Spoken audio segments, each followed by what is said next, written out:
അസ്സലാമലൈക്കും. എല്ലാവർക്കും പുതിയൊരു വീഡിയോയിലോട്ട് സ്വാഗതം. ഇന്ന് വളരെ ദുഃഖകരമായ ഒരു വാർത്തയാണ് നമ്മൾ സംസാരിക്കാൻ പോകുന്നത്. നമുക്കറിയാം, അബു അരീക്കോട് എന്ന് പറയുന്നൊരു ചെറുപ്പക്കാരൻ ലോ കോളേജ് പഠിക്കുന്ന ഒരു വിദ്യാർത്ഥി തൂങ്ങി മരിച്ച നിലയിൽ കണ്ടെത്തി.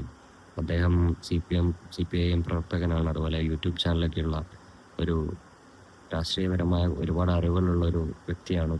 അപ്പോൾ അദ്ദേഹം ഈ അടുത്ത് ഇങ്ങനൊരു അവസ്ഥയിൽ പെട്ടെന്ന് തൂങ്ങി മരിച്ച നിലയിൽ കണ്ടപ്പോൾ വളരെ ദുഃഖകരമായൊരു വാർത്തയാണത്. എന്തായാലും അതിൻ്റെ കാരണം എന്ന് പറയുന്നത് ലോൺ ആപ്പ് വഴിയുള്ള ഭീഷണിയെ തുടർന്നെന്നാണ് ഇപ്പോൾ പ്രാഥമിക നിഗമനം. അപ്പോൾ എന്തായാലും വളരെ സങ്കടകരമായ ഒരു കാര്യമാണ്. അദ്ദേഹത്തിനൊരു ഭാര്യയുണ്ട്. അപ്പോൾ ഭാര്യ എന്തായിരിക്കും അവസാനമായി പറഞ്ഞതെന്നുള്ളൊരു കാര്യങ്ങളൊക്കെ ഓർക്കുമ്പോൾ വളരെ ദുഃഖം തോന്നുന്നുണ്ട് എന്തായാലും. അപ്പോൾ എന്തായാലും സത്യം പുറത്തു വരട്ടെ എന്ന് പ്രാർത്ഥിക്കുന്നു.